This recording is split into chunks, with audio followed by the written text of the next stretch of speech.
Hungary is urging the EU to change its strategies in Ukraine, saying that Western sanctions on Moscow have failed. West's strategy on Ukraine has failed as governments in Europe are collapsing like dominoes. Energy prices have surged. A new strategy is needed, which should focus on peace talks and drafting a good peace proposal instead of winning the war. The Hungarian Prime Minister says the sanctions were aimed at destabilizing Russia's leadership in the war. He says, however, that Ukraine will never win the war this way, since the Russian army has symmetrically dominance. Viktor Orban says the war can come to an end only through peace talks between Russia and the US. Orban stressed that Hungary is unwilling to support the EU's limitations on Russian gas imports.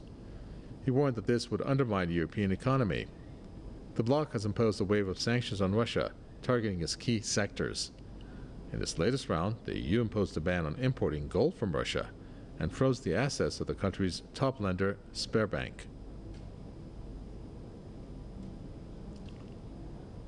Johnny Miller is our correspondent, joining us from Donbass to give us the latest, and we also have Marcus Papadopoulos, who's a historian and political analyst and author, joining us from London. Johnny Miller, first over to you. Any new developments coming out of this strike by a missile, or two of them actually, two which were thwarted, and Russia has relayed to Turkey that it had nothing to do with it. What can you add to that? We still don't really know what happened. Ukraine and Russia continue to blame each other. I was actually at a grain silo north of where I am now in the city of Donetsk a few days ago. A huge grain silo, and it had been destroyed. One of those tragic sights I've seen in this war, when humanity is literally bombing its own food supplies. Russia and Ukraine blame each other for that strike on that silo, just as they are blaming each other now for what is happening in Odessa. There's no doubt that Ukrainians may well try to use this outlet of the grains in order to somehow make use of it militarily. Russia continued to strike at military targets around Ukraine, so we're not clear about what's happened in Odessa. I think there's clearly an interest from both sides for this deal to go ahead, the grain to get out. Otherwise, we wouldn't sign this deal in Turkey with the United Nations. But obviously, this is a shooting war in which Russia is trying to damage military targets in Ukraine, and Ukraine is also trying to make out Russia to being to blame. But we still don't know really what happened in Odessa. Marcus Papadopoulos, I don't know what your thoughts are on Viktor Orban, but he has said that in order for this conflict to either come to an end or for there to be some kind of solution, Russia needs to talk to the U.S. Doesn't that speak volumes, given the fact that the other side should be Ukraine and not the U.S.? Well, for 30 years, Russia asked, told, warned the United States not to extend its tentacles to Ukraine, because Ukraine is of paramount importance to Russian national security, and also Ukraine is integral to the Russian national identity. Also, great powers, whether we like this or not, have spheres of influence. America has its spheres of influence, such as Mexico, such as Japan and Canada. And Russia, being a great power, also has its spheres of influence, one of the countries being Ukraine. But alas, the Americans disregarded what the Kremlin told them for 30 years. And that is why we are confronted now with a war between Ukraine and Russia. And regarding Viktor Orban's comments, well, I agree with the Hungarian leader entirely. If there is to be a peace treaty secured between Kiev and Moscow, then the Americans have to tell their puppets in Kiev, and let's be very clear, that Zelensky and the rest of the Ukrainian government are puppets of Washington. Washington must tell Kiev that a military victory against Russia is an impossibility. Therefore, to save countless lives, including the lives of civilians, there must be a peace treaty secured between Kiev and Moscow. But regrettably, Washington cares nothing for mankind. America cares nothing for the Ukrainian population.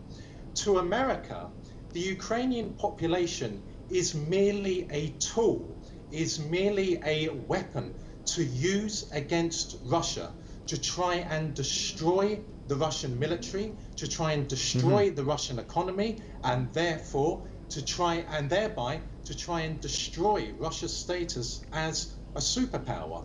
But Viktor Orban, again, is absolutely correct. Russia has been winning this war from the day the Russian army entered Ukraine, and Russia will be victorious, despite the deluge of deceit being put out by Western mainstream media. Okay. There is no chance that Ukraine can win this war. Once the Russian army crossed the border into Ukraine, then the Kremlin was given its opportunity to ensure that its southern border could never be threatened by Ukraine becoming a member of NATO. That is why the Russian army cannot and will not be defeated in this war. Johnny Miller, there were reports of 2 Americans to have died in Donbass, and this did not carry any real information from the State Department. And the way it was described was that they're part of the foreign fighters that are in Ukraine. So you have Americans that are classified as foreign fighters fighting in Ukraine, which is one point, but the other is, do you have any information on this? Well, there's many foreign fighters fighting for Ukraine. There's a Swedish fighter killed a few days ago, I think a German as well. So there's many foreign fighters fighting for Ukraine. A couple of Americans in captivity here in the Donetsk People's Republic as well. It's not clear whether they're associated with the American government or whether they're volunteers who've come over to fight for Ukraine. We should find out some more information soon of just who they were. Following on from your other speaker there, I'd also say that this war is a failure of European leadership, particularly Germany and France. Macron is often still on the phone to President Putin, and it's the United States and Britain who are pushing this war and have been from the start, much more than the European powers. Germany, of course, now is saying to its people that they're going to have to struggle through the winter with fewer gas supplies. And I think there's an interest, particularly in France and Germany. France hasn't been giving too many weapons to Ukraine. One French journalist I spoke to told me that France is just doing enough to sort of satisfy NATO. But I think this war has been a failure of European leadership to allow this to go on. Germany fueling a proxy war against its biggest major gas supplier seems like a very strange policy.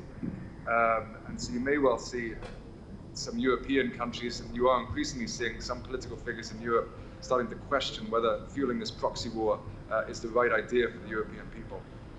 Final question, Marcus Papadopoulos. You had a very alarming statement coming from the Russian Foreign Minister Sergei Lavrov saying our attention is not going to be focused just on the Donbass region, for example. It's going to go beyond that. And this was in one respect in reaction to these long-range HIMARS equipments that were provided by the U.S. Do you think that that is now the new reality when we take a look at this conflict, that Russia is looking to expand its reach into Ukraine? Yes, I most certainly do agree with that. I believe that the Russian army this time next year will control the entire left bank of the river Dnipro, and will also control what remains of Ukraine's Black Sea coastline, which means that the Russian army will advance beyond Nikolaev all the way into the Odessa Oblast to the border with Romania. Then I believe that the Kremlin will take a decision to extend the Russian army's control to the right bank of the river Dnipro, and I believe that the Russian army will advance into the Kiev Oblast, into the Kirovgrad Oblast, and I believe that the Russian army will go as far as Vinnytsia and Zhytomyr Oblasts. The question is, will the Russian army advance into the westernmost part of Ukraine, namely the regions of Lvov, Ternopil, Ivano-Frankivsk, Volyn and Rivne? I say will the Russian army advance to those regions because those are the regions which constitute anti-Russian sentiment. They are the heart of Ukrainian nationalism, principally anti-Russian.